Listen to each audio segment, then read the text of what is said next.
Billy Napier and his Florida Gators are taking on the tough task of going and beat the number one team in the country this week. Of course, that being Kirby Smart and his Georgia Bulldogs. Drew, kicking it to you. You're the Georgia fan between the two of us. You've been very vocal, and other Georgia fans have been very vocal this year about, the lack of the downfield passing game and maybe trying to get, more weapons, more receivers on the field. When you look at this Georgia offense, they have struggled to put up some points against some very mediocre talent. So, what are some areas you want to see change? What are some things you want to see fixed as far as the Georgia offense goes? Yeah, well, they got to protect the football first and foremost. When you look at games like Missouri and Kent State, and you look at Georgia's point totals scored in that game, a lot of it was really due to some fumbles, and a lot of these fumbles were off of good plays where the player had gotten a first down, a good 20-yard play, and then we ended up fumbling the ball, and that's just a huge momentum shift. It kills a lot of the momentum the offense was getting. So first and foremost, they got to get rid of the turnovers and make sure that doesn't happen in this Florida game. Second, all, the offensive line has to improve with pass blocking. I think that's one of the biggest keys, in terms of getting the downfield passing game going. I think it starts with the offensive line. Now, Stetson Bennett's no secret about him. He's not an elite passer. He's going to sling the ball 30 yards down the field and in the tight windows. That's just not who he is. But Georgia's proven with the national championship last year that he doesn't actually have to be that guy and make those plays. But we do have to be able to convert on some open passes, 20 yards down the middle of the field. We're going to have to attack the middle.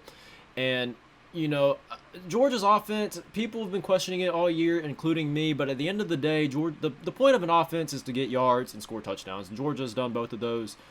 Georgia's currently second in the FBS in yards per game. So although it might not be as explosive, it's still efficient, and the Georgia's running game has really improved over the past couple of weeks ever since the Missouri game. I think a lot of the media criticism got to them a little bit, and you could tell that's definitely been the main focus is getting the run game going, and they've done that regardless of who they played. Missouri was a terrible team, and Georgia couldn't move the ball and get a first down in that first half. Ever since then, Georgia's been playing like Georgia football and dominating the mediocre teams like they should. Yeah, when I look at this Georgia team, barring the week one game against now ranked number 8 Oregon, they've been able to kind of coast through their schedule so far. And at this point in the season, they're getting into the nitty gritty, no pun intended, of their schedule where, they got Florida, Tennessee, and Mississippi State. And, you said it, and I agree. I think it's going to be very possible that Georgia drops one of those 3 games. Now, do I think it's going to be this Florida team? I don't know. It's definitely going to be an uphill battle. This Florida defense is ranked 109th in total defense. Missed tackles is by far the number one issue with this Florida defense. If you take the missed tackles out of the equation, Florida probably has one of the top 50, top 40 run defenses in the nation, which is saying a lot, coming from where Florida's defense was last year. Now they have a first-year defensive coordinator.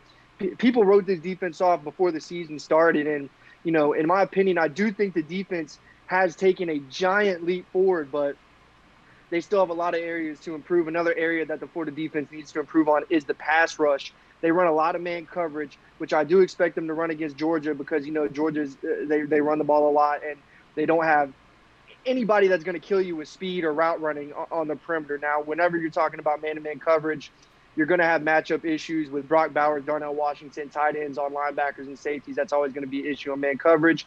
But you can't ask your DBs to guard guys in man-to-man for 6, 7, 8 seconds, have the receivers running backyard football, just finding somewhere to get open because there's no pass rush. You can't let Stetson Bennett get comfortable. Stetson Bennett, they have to move him out the pocket because he's so small he can't see over his damn line. So Florida's going to have to do a good job of containing him and getting pressure on him and not letting them get comfortable. And as far as the missed tackle goes in the run game, it's no secret that Georgia is going to run the ball. You have to stop with the missed tackles. You have to fly to the run. Stopping the run has to be the number one point of emphasis heading into this week. Yeah, and another thing that I want to talk about for the Florida Gators is Anthony Richardson and that Florida offense. An offense that has the talent to score points, but an offense that just hasn't done that. Other than the Tennessee game and the Eastern Washington game, Anthony Richardson can't throw a pass from my webcam right here to my green screen without it being turned over or just incomplete. His accuracy this year has been truly disappointing to me. I think after the Utah game, although he didn't throw the ball great, he showed signs of improvement from the year prior where he literally could not complete a pass if his life depended on it. Put together an okay game against Utah. Still gets a lot of yards with his legs. There's no denying that. He's very athletic. And, the the talk about his athleticism is true. I mean, he is really athletic and can run around and make some plays with his legs. But, if you're a quarterback, you have to be able to throw the ball as well. So, where is Anthony Richardson going to get the offense in this game? I think Georgia has a lot of speed on defense, and they are primarily really, really good when it comes to stopping mobile quarterbacks. Their linebackers and safeties are tremendously talented when it comes to coming downfield and making those open field tackles using their speed. So, Florida's offense, I don't really know where you can look at it and maybe find the yards they're going to get. Maybe they can get something established with their running game.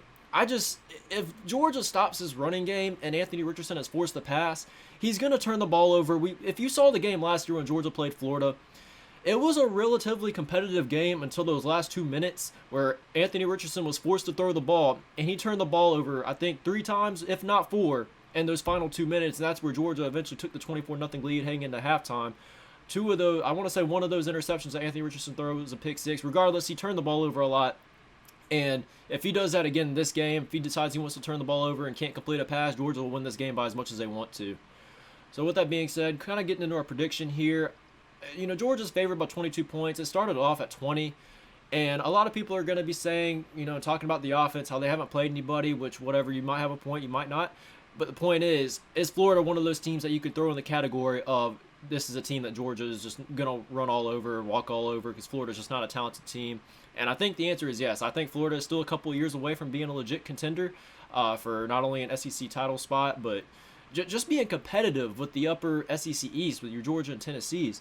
So with that being said, I just think Georgia's way too talented for this Florida team. I don't know where Florida's really going to get their offense from. And I could see a scenario of this game being a 34-10, 37-10. I do see Florida maybe getting a couple stops here and there, but Georgia's just too much for this Florida team. And from the past couple weeks when I've seen Georgia play these mediocre teams since the Missouri game, Georgia's been back to playing very dominant football, truly showing their colors, especially up front in the trenches, and really just dominating the fronts like they should be. And I think Georgia's going to do the same here. I know I'm getting a little long-winded here, but give me Georgia the 20. Yeah, Florida's definitely going to cover in this game. They scored 33 points against Tennessee, and it was a close game against Tennessee, and they just had a great performance against LSU. Anthony Richardson in the LSU game, his throwing was inaccurate, yes, at sometimes, even short throws like you mentioned, but he used his legs really well, and, he used his legs to get first downs. He played real smart. I don't think he tried to play outside of himself too much. And Georgia's schedule has been mediocre. They've coasted through this game. Missouri should have beat them. Missouri lost that game. That was on them. Georgia didn't beat Missouri. Missouri beat themselves. But when I'm talking about this Georgia and this Florida game, this is Florida's national championship. They've already played big games. They went to Death Valley and played there. They went to Tennessee and played there. Whereas Georgia hasn't had any tough games this year. Stetson Bennett is, he's not an elite quarterback. The run game is going to be there for Georgia, yes. They're going to win, yes. But are they going to cover? No. Yeah, everyone's going to talk about Georgia's schedule. Georgia hasn't played anybody. Oregon, his first game with Dan Lanning and Bo Nix with Oregon, whatever. But I can see a scenario where Georgia doesn't cover. But when you look at this Florida team, man, they just seem lost, and it all starts with Anthony Richardson. I just don't think he has. They just put up over 30 points last week against LSU, and Anthony Richardson looked great. And who is on the ground? Georgia defense, on the ground, he looked great on the ground. Anybody. He can't complete a pass.